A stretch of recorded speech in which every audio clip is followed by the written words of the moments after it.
I am Professor Riaz Ahmed, and in this video I will discuss the major theme of Charles Dickens' Hard Times. Is for this very novel, this what involves major this what vital issues of the 19th century England. But as for what the major theme of this very novel is, fact and fancy, fact and fancy. So before going to this very major theme, what I would like this what is for a brief introduction. This very novel was published in 1854, and what grew out of Charles Dickens' passionate love and concern for weak and exploited. Basically, this very novel is a criticism on the what is for the utilitarian philosophy of 19th century England, a criticism on the education system of 19th century England, and it's forward this uh, all about facts and figures, all about statistics. So, is forward this is the utilitarian philosophy is more concerned about facts, statistics, about all these arithmetic and calculations, rather than what human beings or human feelings, human love, or all what it is human this what to sympathize with others. So now I come to this what the major theme of fact and fancy is for what we do see in this very novel, the clash between fact and fancy. And what Charles Dickens emphasizes that there should be a proper balance between fact and fancy. If there is no proper balance, it means that what it is this sort of unbalanced life. And this is what we do see in the town of this what the manufacturing town of Coketown. So this what the text in my hand, and this what it is for what the major issue is for Charles Dickens is the clash between fact and fancy, and what Charles Dickens is for what emphasizes the need for imaginative life with a proper balance of work and play. And what Dickens believed that if we were we the whole nation, and what we this what to live the proper life, the balanced life, what we need imagination, what we need fancy, and what we must develop imagination, because it is through imagination that what we learn to sympathize, to empathize with others. This is what the fancy, what the imagination, what Dickens values, and what it values: freedom, love, passion, and this what sympathy with others.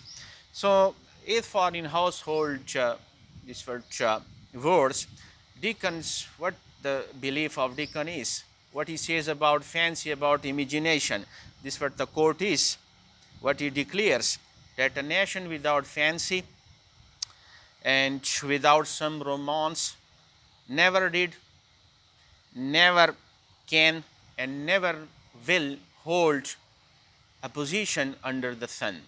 So this is what the value of fancy, of imagination for Dickens is.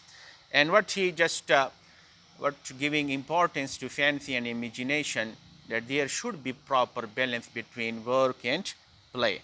And if there is no such balance, there is no such what proper balance between fancy and fact, then there is what we will just see the improper and the imbalanced life.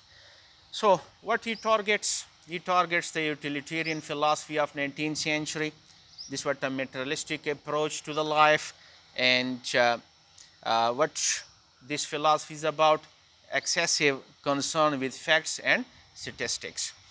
So there is a clash between fancy, between imagination and fact, and this what throughout all the novel what we see, all this what the characters, all those characters, what they just preaching fact, statistics, and what they are all concerned with arithmetic, with calculation, and what they just view the life, that what the life is logic, reasoning, statistic, and what all this, and what they just they don't this what giving space to imagination, to fancy, and to all these emotion and feeling. They are all concerned about facts and facts and fact. And this what it is what targeting Charles Dickens. So now what I come to is for all those important characters, what they preaching, uh, facts and statistics, what they are, what they believed in, utilitarian philosophy, and what they do believe in all statistics, in facts and figures, and all this what a materialistic approach to the life. So the first one, this what the major character is, the character of Thomas Grangrand. Is for in previous lectures, what I just told you people about this very character, that this character is an absol of facts and figures. This is what the icon of utilitarian philosophy, and he is what the champion of all this utilitarian philosophy. He is for in the very introductory chapters, what this very character, this again and again, but using this word fact and fact and fact, and what he just enforcing his own children, enforcing this what all those children who are there, this what reading in his school, and what they are enforced, what they are forced to teach, all about utilitarian philosophy, all about logic, arithmetic, calculation, number, and facts. So what we do is what find a lot of examples in this very text is for what Thomas Grangrand preaching, what Thomas Grangrand enforcing, and this what is for in the opening paragraph is for what it is about when he says that now what I want is fact. Teach these boys and girls nothing but facts. Facts alone are wanted in life. Plant nothing else and root out everything else. So this what stick to facts, sir. The introductory paragraph, page number 1, and the title of the chapter number 1 is the one thing needful. The one thing needful. So the very introductory, this what the paragraph is, repeating one word. This what the word is, fact. What you need, fact, and nothing else. So this what this the word is what taught to all those children. What they are there in the school of Mr. Grangrand, and what they are enforced. So these children are just like what vessels, empty vessels, pitchers, and what they are enforced to fill their minds with statistics and with all these numbers, with all this arithmetic and calculation. So this is what the very introductory part is. This is what the paragraph is, that what Thomas Grangrand is this what enforcing. Again, this what in chapter number 1, and this what the line is. In this life, we want nothing but facts. Sir, nothing but facts. So it's all clear what Thomas Grangrand and what he believes and what he just thinks for all those children, that what they should be taught, what they must be taught, facts, figures, arithmetic and calculation, and nothing else, So Thomas Grangrand, basically a real man of arithmetic and calculation, of number, of statistics, and nothing else. In his life, there is no room, no space for fancy and imagination, no room, no space for feeling and imagination.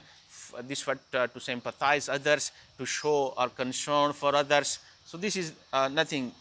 This what in his life, and as for this what children are robbed of their innocence and their imagination, what their creative imagination is, they are not allowed to use this very word fancy and imagination, not allowed.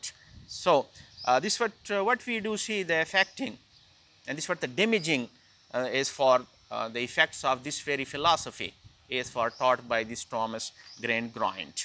When this what the children are not allowed to use this very word fancy and imagination. So what we do see, this what is for the damaging effect of all this philosophy. Again, what I come to is for this very person, Thomas Grangrand, when Charles Dickens depicts this what the description of this very character, square wall of forehead, square four fingers, is for this what all is shown with numbers, with figures, and what the people addressed, by number. The students are addressed by number in the class, not by their name. And see, this was the character CC Jupe when she is called by the number, not by her name. This was goal number 20. Goal number 20. What it shows, all number arithmetic calculation, but they are not called by their names. So here's is forward. This is again this was the description of horse. The description of horse in this very classroom when the teacher asked CC Jupe to define horse, and this what she is not in a position to define the horse, and this what the another character Bitzer when he defines the horse. What this what is something funny that how he defines horse, all this what in a way of number, in a way of facts, in a way of this what arithmetic or calculation. So this what we find, this what the exact, this what the textual line or that is for when this horse is defined. Is for this what the criticism of this sort of education of 19th century England, and the negative effects of all this education system, all those teachers what they are this what they are teaching, and all those what the product of this very school was. It is what basically a failure in the field of education, and because what alone facts, alone what logic, alone what reasoning, this what all taught, and nothing else. So this what Thomas Grangrand own children, 5 children of Thomas Grangrand, especially 2 children, Loisa and Thomas. This what the prominent what they played the role in the novel. So basically these 2 children also in their own home and in this what in this very school, what they are taught facts, figures, arithmetic, calculation all the time, all the time. They are not allowed to talk about this what about fancy, about imagination, about wonder, about love, about this what the passion for others. So all the time Thomas Grangrand again and again and repeatedly what stressing this very this word fact, what stressing the utilitarian philosophy, and this what the end product of this very philosophy is, the damaging effect, the negative effect of this very philosophy is, of all this teaching is. So the first one what I will take, this what the character of Loisa, what she is potential of good, but what she is dumb, a dumb character in a sense that whatever her father teaches to her, what she just agrees, what she takes, and this what ask no question. This what is for her character has been destroyed by this what by her father's all these facts and calculation and arithmetic, and what replacing emotion and feeling. So what we see, this was the destruction of her character, and is for when she is asked to marry this what bounded by. So what she just accepts the proposal. If for Mr. Bounderboy, this what the is for his age is 50 and she is of 21. So how can this what is for? It should be a proper marriage. But when Thomas Grangrand asks, this what she readily accepts. She don't ask question. And what Thomas Grangrand, what he puts this what the case all in calculation, in number, and what giving some example from different areas that this is a proper marriage. If this what the husband is if for the age of the husband is, if he's of double age of this what is for so she just don't ask question, and this what she accepts. But what the damaging effect is, in the end what we see, she is not this what she is not happy, and this what she asks for this what she asks for divorce. So this what we see in the character of this what of Loisa. Again this Thomas, again the son of Mr. Thomas Grangrand, also this what under the supervision of Thomas Grangrand, all these what the teaching of Thomas Grangrand, what he just takes, but what the end product is, what the result is, what the result is, what how he develops. He develops just like this what hypocrite, no concern for others. What he robs the bank, and what he does all this for gambling, and then in the last what he this what fleeing to the other country. So this what all the negative, the damaging effect of all these utilitarian philosophy. These two characters basically the children of Thomas Grangrand. Now again what Louisa, I come again to Louisa. This what the character and what she misses in her life. This what she repair in the last of the novel when she says, "What to do I know." This what she talks about wonder, that what to do I know. This what the page number 135 she what asked this what just talking about wonder, and what talking about emotion, about feeling, about love, and this what she is. Now again what I come to another character is for this what the teacher, Chokum Child. This what the teacher of this what Grangrand school, and what Dickens satirizes is this very character.